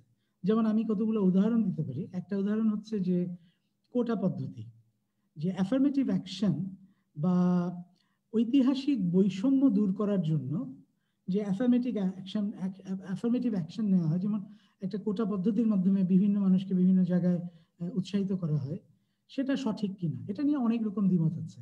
এটা পক্ষে আছে, বিপক্ষে আছে। তারপরে নারীদের গর্ভপাত বা গর্ভপাতের যে অধিকার, সেটা নিয়ে আমাদের পক্ষে এবং বিপক্ষে সব রকম মতামত আছে। সন্ত্রাসীদের বিচার এবং নির্যাতন সংক্রান্ত যে আইনগুলো, সেগুলো নিয়ে যথেষ্ট পক্ষে এবং বিপক্ষে অনেক রকম আমাদের বিতর্ক আছে। অতিরিক্ত কর, একজন ব্যবসায়ীর কাছ থেকে আপনি অতিরিক্ত কর আদায় করবেন, সেটার ব্যাপারেও অনেক রকম বিতর্ক আছে। এবং আমি ভবিষ্যতে আলোচনা করব একজন সম্পর্কে, নজিক। নজিক তো মনে করেন যে আপনি কর আরোপ করছেন মানে আপনি আরেকজনের সম্পত্তি চুরি করছেন। তো এরকম ফিলসফিও আমাদের আছে। তো এখন এই ধরনের যে আলোচনা বা বিতর্কে আমাদের মধ্যে যে নৈতিক যুক্তিতর্ক তৈরি হয়, তা থেকে আমরা কি করতে পারি? আমরা কি এটা বলতে পারি যে নিশ্চিন্ত করে যে আমাদের যে চিন্তা ভাবনা, যে আমাদের যে বিচার, এটাই সত্যি, এটাই সর্বশেষ? আমরা কি বলতে পারি যে এটাই এটাই চূড়ান্ত সিদ্ধান্ত একটা রাষ্ট্রের আইনের জন্য? আমাকে একটু প্লেটোর সাহায্য নিতে হচ্ছে। প্লেটো তার রিপাবলিক গ্রন্থে একটা উদাহরণ দিয়েছেন। তিনি বলেছেন যে 5-6 জন ব্যক্তি একটা আবাসী পর্বতে চলে গেলাম, পর্বতের গুহায় অবস্থান করে তারা কখনো পৃথিবীর আলো দেখেনি। এটা ভবিষ্যতে আরেকজন আমাদের পরে বলেছে যে ওটা আমরা দ্য ভেইল অফ ইগনোরেন্স, সেটা নিয়ে আমরা পরে আলোচনা করবো। বাট প্লেটোরটা আলাদা। রিপাবলিকে তিনি বলেছেন যে এরকম অন্যরা এই কখনো বাইরে আসেনি, তো তাদেরটা তারা কখনো বাইরে আসেনি এবং তারা শুধু কালো অন্ধকার দেখতে পায় এই এই গুহার ভিতরে, পর্বতের গুহার ভিতরে। এবং তাদের মধ্যে থেকে একজন দার্শনিক, তিনি এটার ভিতর থেকে বাইরে যান। তিনি জীবনের অন্যান্য জিনিসগুলো দেখেন, সূর্য ওঠা দেখেন, গাছ দেখেন এবং বিভিন্ন মানুষের জীবন ধারণ দেখেন। এখন প্লেটো বলছে যে এই দার্শনিক যিনি বাইরে গেছেন, তারই ক্ষমতা আছে যারা ভিতরে আছে তাদেরকে শাসন করার। একটা ফিলোসফার কিং এর কথা তিনি বলছেন। এটা কেন তিনি বলছেন? তিনি এই জন্য বলছেন যে বিচার বা সুন্দর জীবনের যে প্রকৃত ব্যাখ্যা, সেটা আমাদের জীবন, দৈনন্দিন জীবনে আমরা যেটা দেখি, আমাদের যে সংস্কার আছে, আমাদের যে পুরনো চিন্তা আছে, এটার উপর থেকে আমাদেরকে উঠতে হবে, এটার উপরে আমাদের উঠতে হবে। অর্থাৎ আমরা যখন বিচার, আমরা যখন একটা আইন নির্ধারণ করব, আমরা যখন একটা বিচার নির্ধারণ করব, আমরা যখন একটা মানুষের সুন্দর জীবনের কথা বলবো একটা রাষ্ট্রের, তখন আমাদেরকে নিজেদের যে গণ্ডি, আমাদেরকে আমাদের গণ্ডির বাইরে যে চিন্তা করতে হবে। এটাই প্লেটো বলতে চাচ্ছেন মূলত। তো এখানে এই যে আমরা উপযোগবাদ বা জেরেমি বেন্থামের যে ইউটিলিটারিয়ানিজমের যে কথাটা আমরা বলছি, সেটা সম্পর্কে একটা প্রকৃত, আমি তো উপরে একটা মামলা বললাম, আরেকটা মামলা আমাকে বলতে হচ্ছে এটা প্রকৃত মামলা। এটা ঘটেছিল 1884 সালে ইংল্যান্ডে। এটা আমেরিকাতেও এরকম একটা সিমিলার কেস আছে, তো সেটা নিয়ে আজকে আলোচনা করবো না। এই কেসটা হচ্ছে, এটার নাম আমাদের আইনের ছাত্রদের, বিশেষ করে ক্রিমিনাল লতে, এটা খুব প্রথমেই আমাদেরকে পড়ানো হয়। সেটা হচ্ছে আর ভার্সেস ডাডলি অ্যান্ড স্টিফেন্স। এখানে ঘটনাটা যেটা ঘটেছিল যে এই তিনজন নাবিক এবং একটা ছেলে, ছেলেটা ক্যাবিন বয় ছিল, নাম ছিল সম্ভবত পার্কার। এরা একটা জাহাজ একটা ঝড়ে পতিত হয় এবং তারপরে তারা একটা লাইফ বোট বা জীবন রক্ষা তরণী যেটা, সেটার মধ্যে উঠে। এবং সেখানে এই ছেলেটার, পার্কারের বয়স ছিল 17 বছর এবং তারা 3 দিন ওখানে জীবনতরীতে যা খাদ্য ছিল সেটাকে বেঁচে থাকে। তারপরে চতুর্থ দিনে তারা একটা কচ্ছপ ধরতে পারে এবং সেই কচ্ছপটা খেয়ে তারা আরো 4 দিন বেঁচে থাকে। তারপরে 8 দিন তারা কিছু খেতে পায়নি। তারা কিছু 8 দিন কিছু খেতে পায়নি, এবং সে সময় পার্কার বা যে কেবিন বয় যে ছেলেটা ছিল, এক্সকিউজ মি, সেই ছেলেটা সেই ছেলেটা অন্যদের বাধা থাকা সত্ত্বেও, অন্যরা না করেছিল তাকে, সেই কথাটা না শুনে সে সমুদ্রের পানি খেয়েছিল। এবং সমুদ্রের পানি খাবার পরে তার দেখা গেল যে সমুদ্রের পানি খাওয়ার পরে সে অসুস্থ হয়ে গেল। এবং 9ম দিনে যে ক্যাপ্টেন ছিল ডাডলি, ডাডলি তখন অন্য আরেকজন যে ছিলেন তৃতীয় ব্যক্তি ব্রুকস, তাকে বলে হচ্ছে যে আমার মনে হয় যে এখন আমাদের ক্ষুধা নিবারণের জন্য, আমাদেরকে বেঁচে থাকার জন্য এই ছেলেটা পার্কারকে আমাদের খুন করা উচিত, এবং পার্কারকে খুন করলে আমরা তার মাংস খেয়ে আরো কিছুদিন বেঁচে থাকতে পারবো।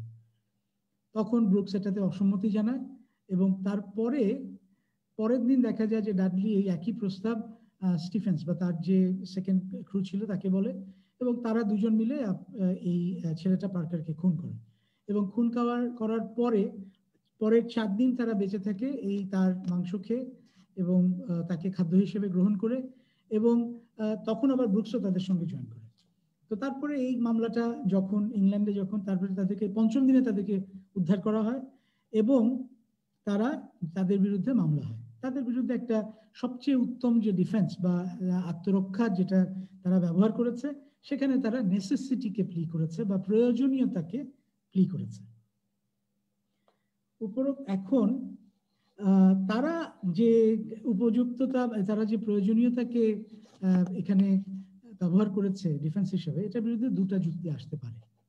প্রথমটা হচ্ছে যে আমরা যদি সকল বিচারকে যদি আমরা বিবেচনা করি, সকল ঘটনা যা যা ঘটেছে সবটাকে যদি বিবেচনা করি, তাহলে আমাদের চিন্তা করতে হবে এখানে এই খুনটার কোনো যে যৌক্তিকতা, এই সকল ঘটনার পরেও একটা এই খুনের কোনো যৌক্তিকতা ছিল কিনা, যা মানুষের জীবনের চেয়ে এটার মূল্য বেশি ছিল। ব্যাপারটা কি এরকম?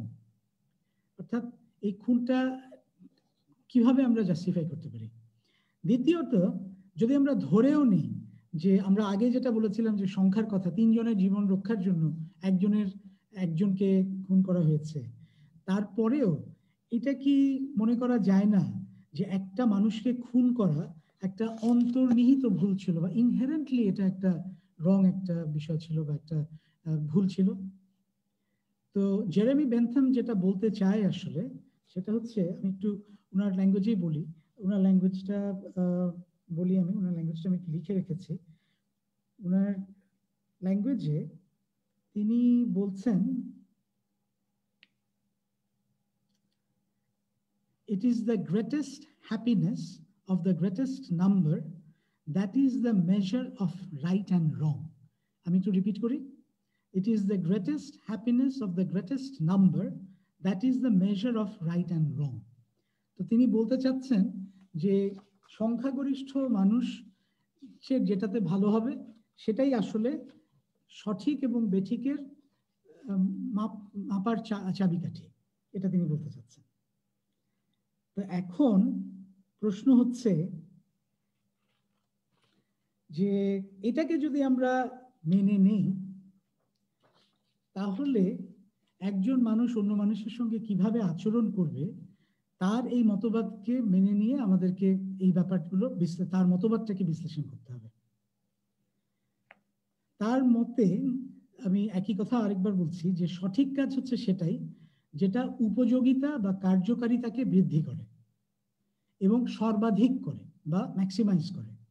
উপযোগিতা বলতে তিনি বুঝান যে এটা এমন একটি ঘটনা যা মানুষের ভোগান্তিকে দূর করবে, অর্থাৎ পেইন এন্ড সাফারিংকে দূর করবে, এবং মানুষকে তাকে কোনটা তার জন্য ভালো সে অনুধাবন করতে পারবে, যেটাকে সে ভালো হিসেবে অনুধাবন করতে পারবে সেটা তার জন্য ভালো, এবং যেটাকে সে ভালো হিসেবে অনুধাবন করতে পারবে না সেটা তার জন্য ভোগান্তি।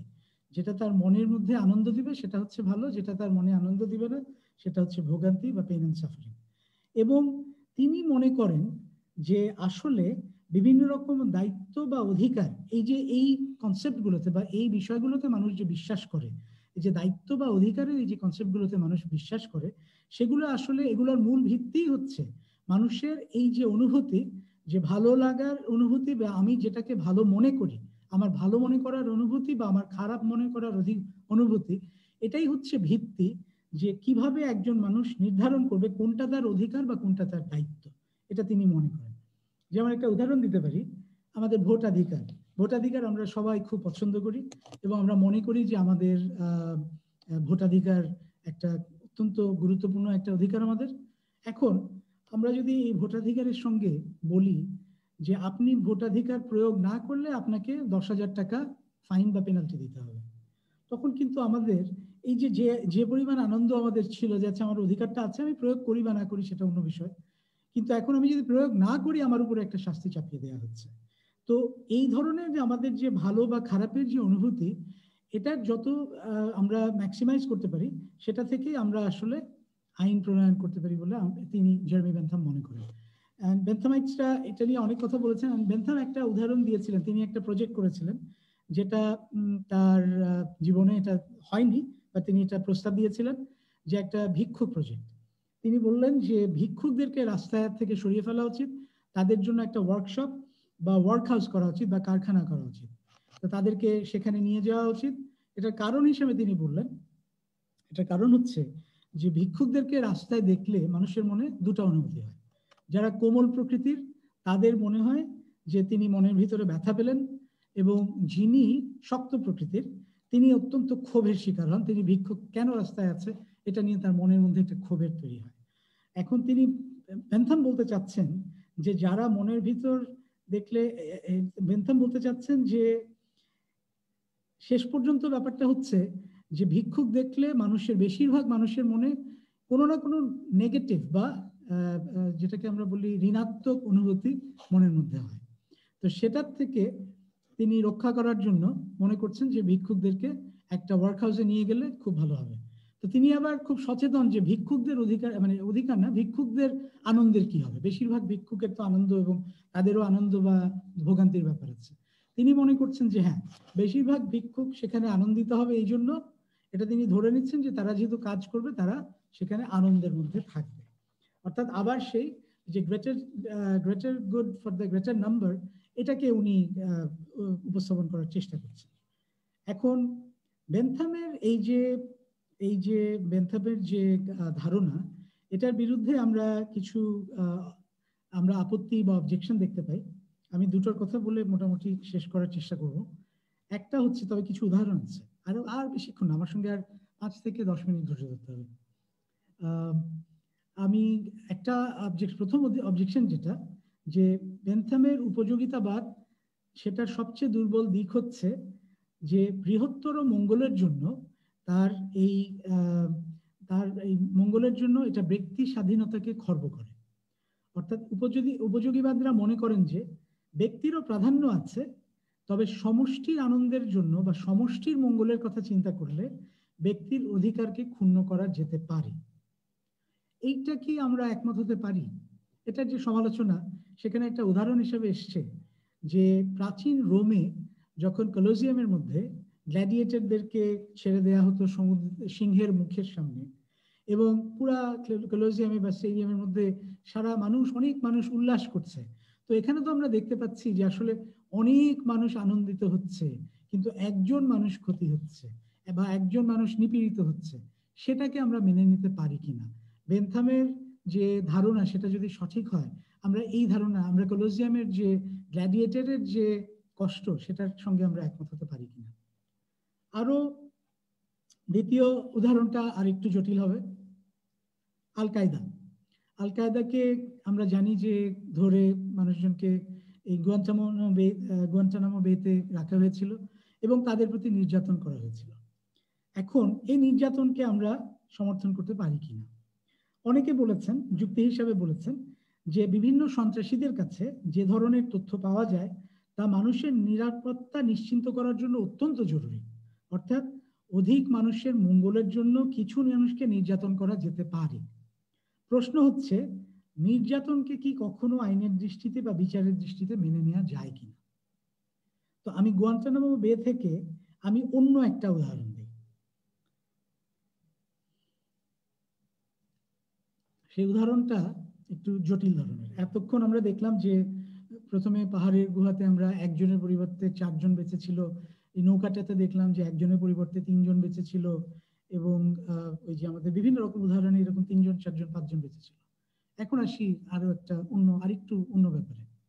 সেটা হচ্ছে যে একটা টাইম বোম আছে এক জায়গায়, একজন সন্ত্রাসীকে আটক করা হয়েছে এবং ধরে নেওয়া হচ্ছে যে এই সন্ত্রাসী জানে যে এই টাইম বোমটা কোথায় আছে। এটা আইন শৃঙ্খলাকারীরা কিছুতেই বের করতে পারছে না তার কাছ থেকে। এখন কোন রকম প্রশ্নের সম্মুখীন কোনোভাবেই সে প্রশ্ন উত্তর সঠিকভাবে দিচ্ছে না। একমাত্র পথ তাদের কাছে খোলা আছে, তাকে নির্যাতন করে তার কাছ থেকে বের করে আনা এই তথ্যটা।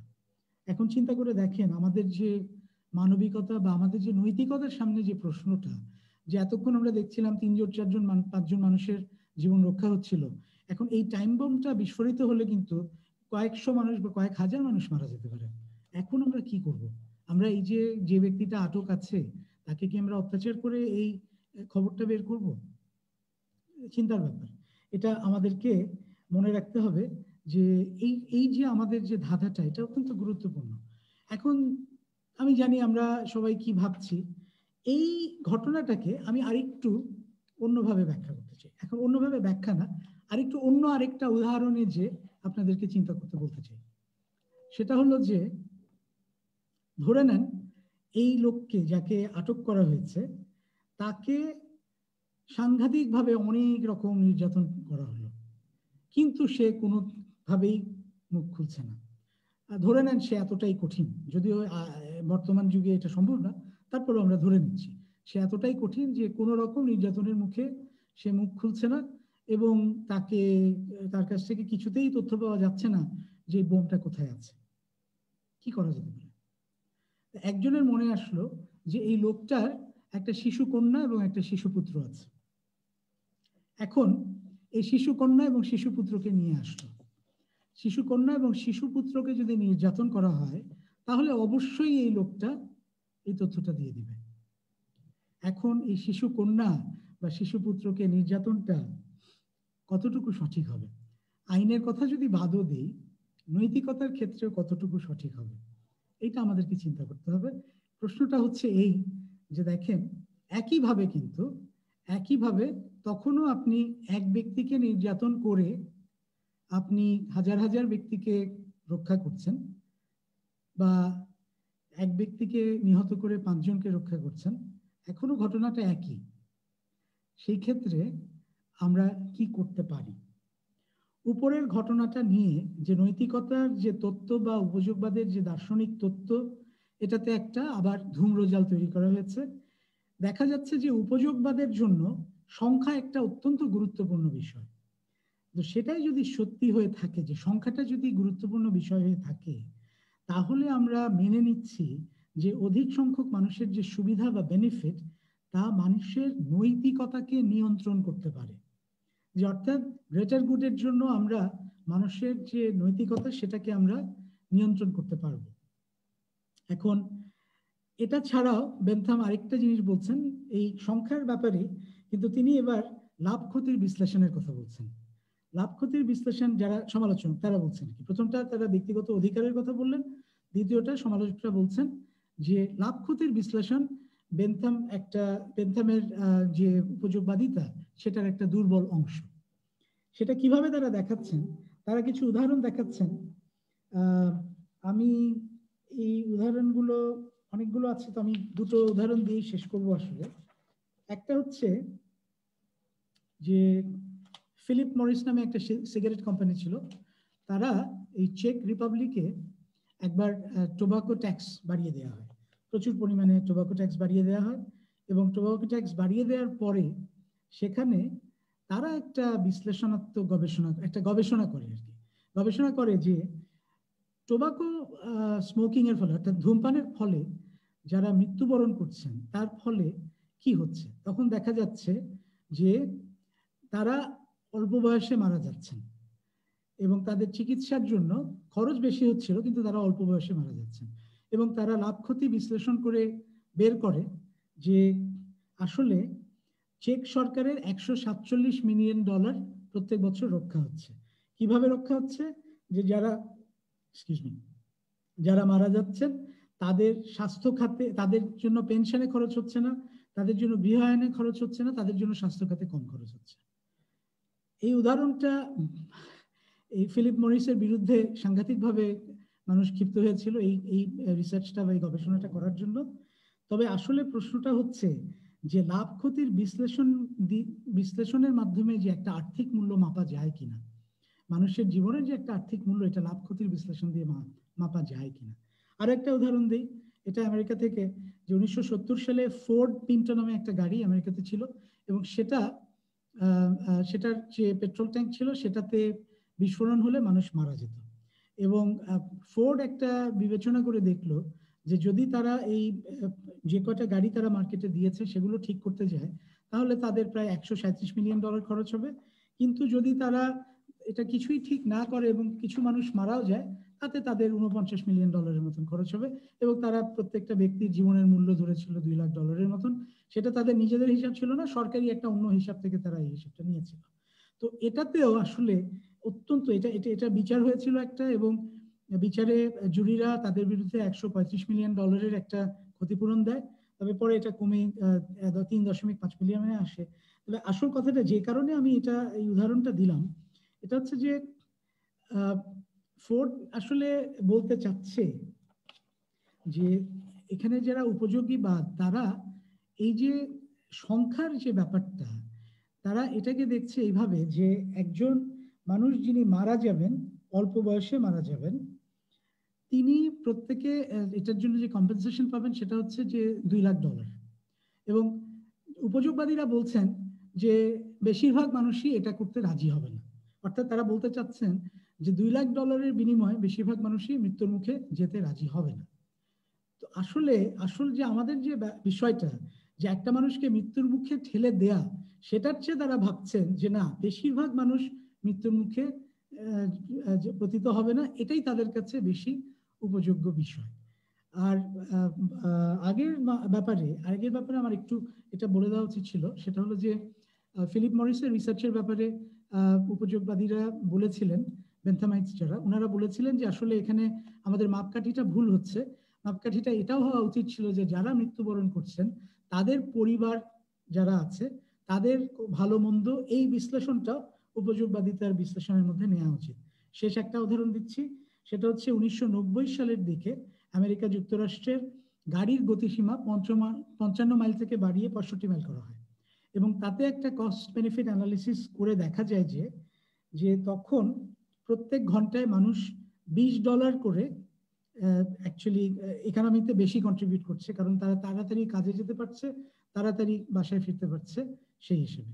এবং প্রত্যেকটা মানুষের যদি এই কন্ট্রিবিউশনটাকে, প্রত্যেক ঘন্টার কন্ট্রিবিউশনটাকে বা যে অর্থনীতিতে তারা যে অবদানটা রাখছে সেটা যদি হিসাব করা যায়, দুর্ঘটনার পরিমাণ যে পরিমাণ বেড়ে গেল, তাতেও দেখা যাচ্ছে যে একটা মানুষের মূল্য তাতে 1.54 মিলিয়ন হয়।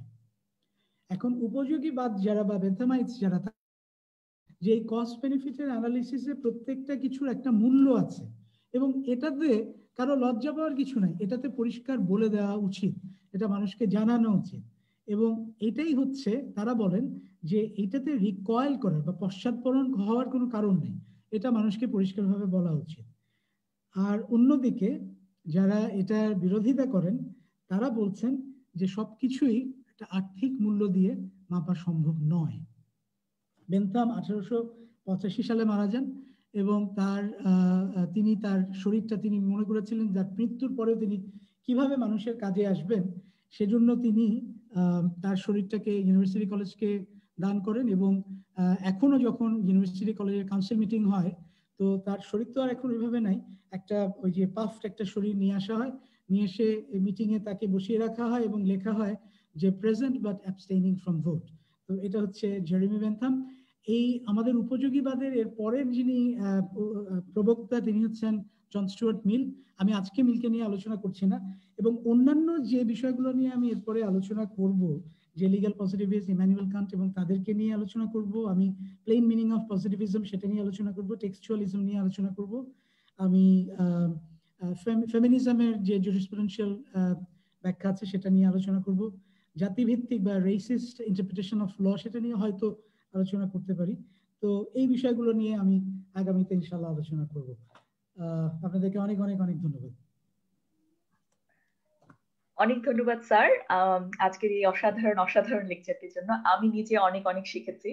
আর আমার কাছে মনে হয়েছে লেকচারটি এই কারণে খুব বেশি এফেক্টিভ হয়েছে, কারণ আপনি অনেক ফিলোসফারদেরকে, যাদের আমরা আগে আসলে লেকচারগুলোতে আমরা উপযোগবাদিতা নিয়ে পড়াশোনা করেছি, আর এটা নিয়ে আমরা আরো বেশ কিছু লেকচার হয়েছে, কিন্তু আপনি লিগ্যাল আসপেক্ট থেকেও অনেক এক্সাম্পল দিয়েছেন এবং অনেক অনেক এক্সাম্পল দিয়েছেন, যাতে আমাদের পার্টিসিপেন্টস যারা আছে তাদের জন্য বুঝতে অনেক বেশি সহজ হয়। বেশ কয়েকজন ফিলোসফারের কথা আপনি উল্লেখ করেছেন, এবং একজন রাজনীতিবিদ হয়েও আপনি এতজনের সাথে সবসময় কানেক্টেড আছেন এবং তাত্ত্বিক আলোচনায় আপনি ফিরে যাচ্ছেন এবং করছেন উদাহরণের সাথে। সেটা আমাদের জন্য, আমরা আসলেই সৌভাগ্যবান মনে করছি যে আপনি আমাদের জন্য এই লেকচার গুলো নিচ্ছেন। তো পরে এই লেকচার এখানেই শেষ না, আজকেরটা শেষ, কিন্তু পরের লেকচার গুলো আমরা আরো কয়েকটা লেকচার নেবেন স্যার, এবং স্যার অলরেডি সেটা বলেছেন কি কি বিষয়, এবং আমরা পরবর্তী লেকচার গুলো অর্গানাইজ করার জন্য আমরা অপেক্ষা করছি। অনেক ধন্যবাদ স্যার। তোমাদেরকে আবার অনেক ধন্যবাদ মমিতা, এবং ইউথ পলিসি ফোরামকে ধন্যবাদ। আমি আরো একটা কথা বলে শেষ করি, সেটা হচ্ছে আজকে আমি বাংলাদেশ সম্পর্কে, বাংলাদেশের আইনগুলো নিয়ে আমি অতটা বেশি আলোকপাত করিনি, ভবিষ্যতে আমি করবো বলে আশা করি ইনশাআল্লাহ। অনেক ধন্যবাদ স্যার, থ্যাংক ইউ।